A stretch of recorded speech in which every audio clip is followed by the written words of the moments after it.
we're going to get started with a private routine that will be for creating a deep core strength to help alleviate some low back pain and create a little bit more strength and support to help correct posture of the pelvis tilting forward and the weight being mostly in the toes.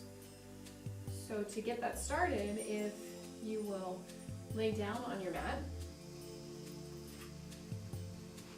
and as you lay down on the mat, you want to work your shoulders into a place where they're under you so the arm bones can drop back.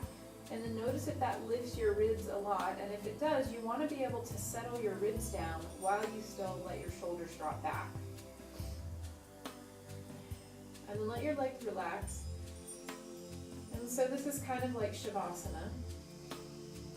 And what we want to do is access the space between the hip crests.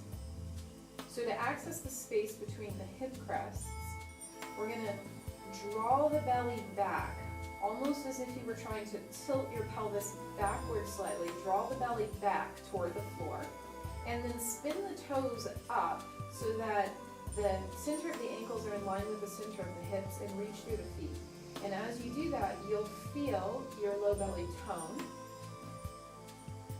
And you want to sink the ribs and hug the ribs down into that space while simultaneously allowing the shoulders to drop back.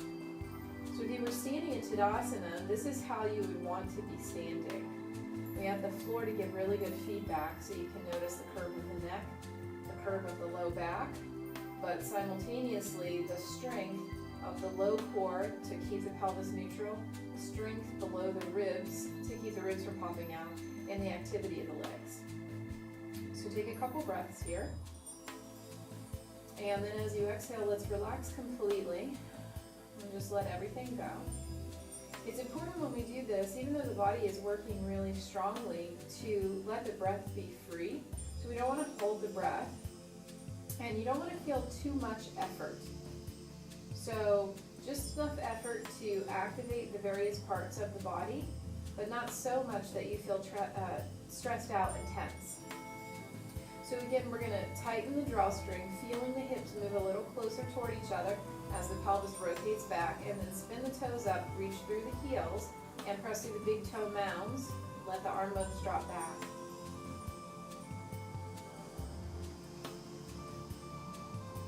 Just take a couple breaths here.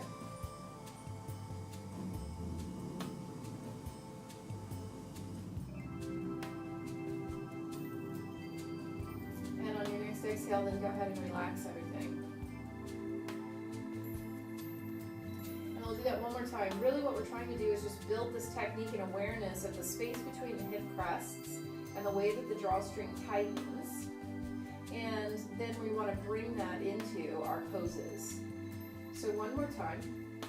Shoulders soften back. Draw back through the belly and then spin the toes up and press through the heels. And then just let the shoulders keep pressing back, the ribs being anchored. That space in the in between of the hip crests be turned on and active, and the legs are a little bit active as you reach through the feet.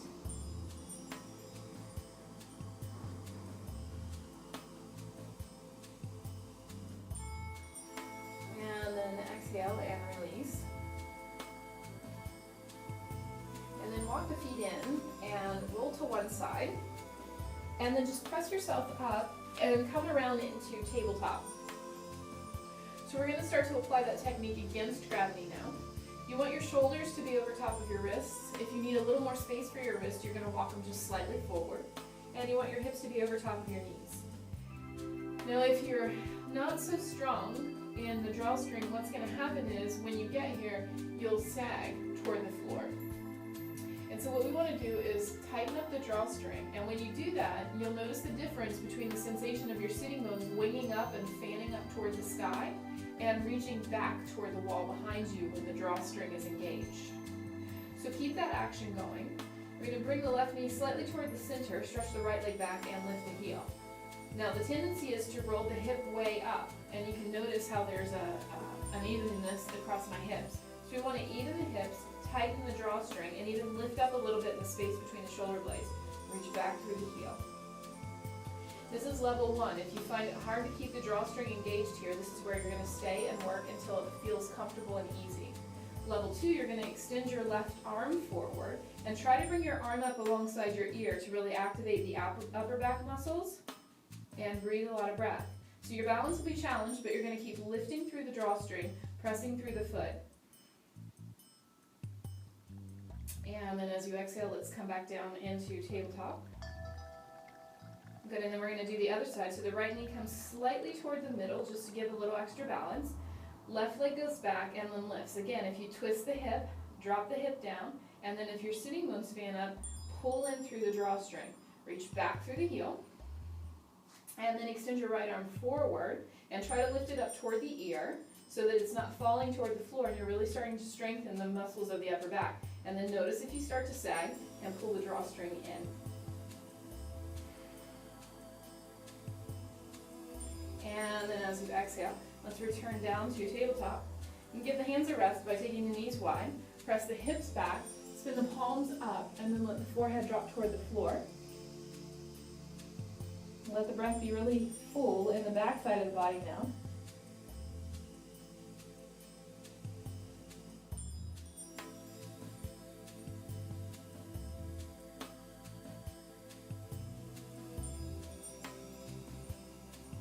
And then we're going to inhale and come back up to tabletop. We want to do that again. So again, you're going to extend back through your right foot, lift it up, and then tighten the drawstring. And as you inhale, extend through the left arm. Keep the drawstring lifting. Reach through the center of the wrist and back through the heel so that the whole body is active here. And then exhale, bring the left hand and the right knee down. Find and maintain your balance. And then let's go the opposite direction, pressing the left heel back, engaging the drawstring, engaging the space between the shoulder blades, and then stretch the right arm forward.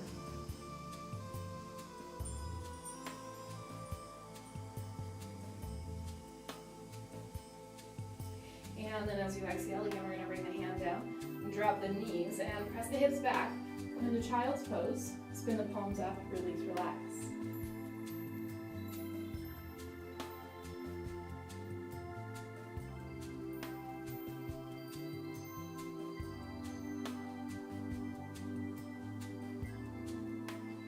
And then you're going to inhale and come to tabletop. Stretch the right foot back, tucking the toes under. Lift through the drawstring and even lift your knee up to engage the drawstring and feel it there, and then press your left foot back. And then keeping your hands and your feet where they are, as you exhale, let's lift the hips up and come into downward facing dog. So press through the index finger, the webbing between the index finger and the thumb. Soften the shoulders back slightly, and then feel the toes peeling up as you lift the drawstring away from the floor. Take a couple more breaths here. Feel the breath be smooth and steady on the inhalation and exhalation.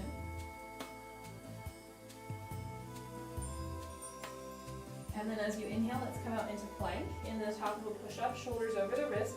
Again, if your drawstring's not engaged, you're going to sag. So pull up through the drawstring, up through the center of the chest, into the upper back. And then drop the knees. And as you exhale, spin the palms up, press your way back, come into child's pose and pause.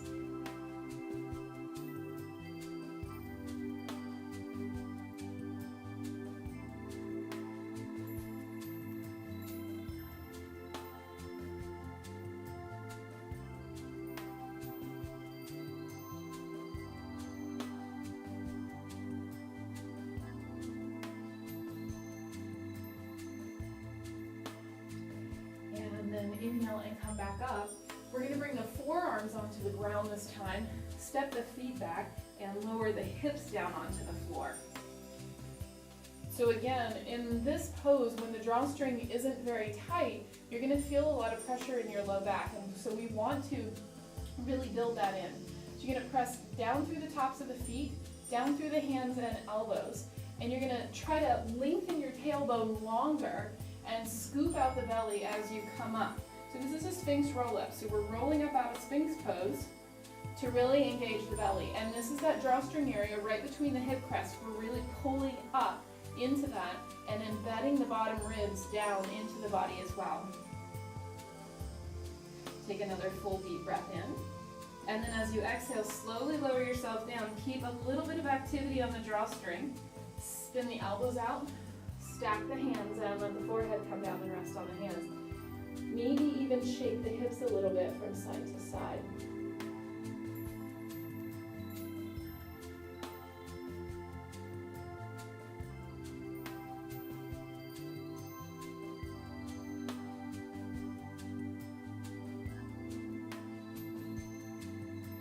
And again, we're going to put the forearms onto the floor, stacking the shoulders over the elbows.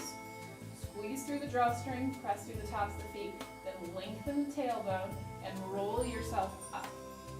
And again, if you're not really strong here, if you have an imbalance in the musculature here, what you're going to feel is a lot of shaking. So you want to keep lifting up. Don't let things sag, don't let the tailbone lift. Pull the tailbone down and really engage in the low belly. Take another deep breath in. And then as you exhale, keep a little lift in the drawstring as you start to come down. Wing the elbows out, stack the hands, and then again, maybe relax as you wiggle the tailbone and the hips from side to side.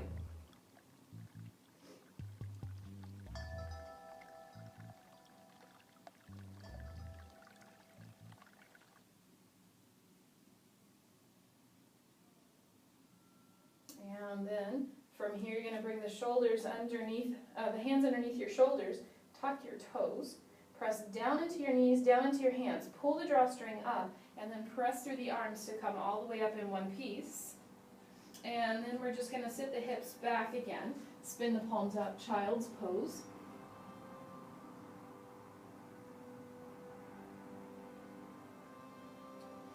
And then just start to walk the hands in, lift the chest. And you're going to come around into seated and back to where we started. Coming down onto your back. Let the arm bones move toward the floor so the shoulder blades slide under you. Relax the legs. Let the eyes close. And then just to soften the back a little bit more, we're going to pull the knees in toward the chest, reach around and grab hold of the shins.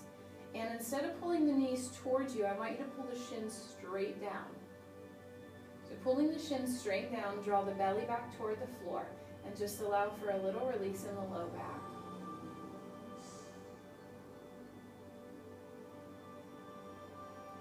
And then let's bring the feet down onto the floor. And either stay here and let the knees drop in to allow a little extra traction in the space of the lumbar spine. Or if it feels okay for you, go ahead and extend the legs out. Again, making sure the shoulder blades are underneath of you so the arm bones can lay back to the floor. And then just pause and take a few breaths.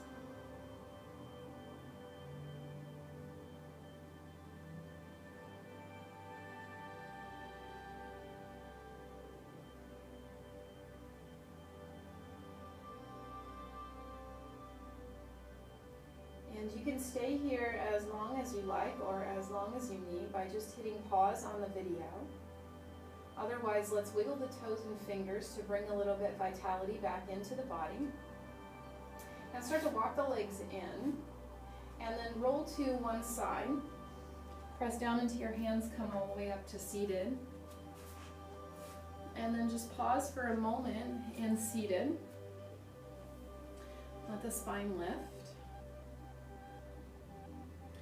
So these are some really good techniques for beginning to access the deep core muscles, the transverse abdominus, and that support for the pelvis and the low back. Give these a try each day. When it starts to become easy, you're in the right place, and then you can start building those into your postures and, more importantly, into your daily life. When you're standing in a grocery store, when you're at the bank, when you're driving a car, really finding that way to create that extra support so that instead of slouching, you find a way to lift out of the support of the core. Thanks for joining me. My name's Michelle. You can find out more about what I'm teaching here at Inhale Yoga Studio by following the links at the end of this video. If you have any questions, you can also use those links to contact me. Thanks for watching, and let me know if you have suggestions. I'd love to film something that you're interested in as well. Have a great day.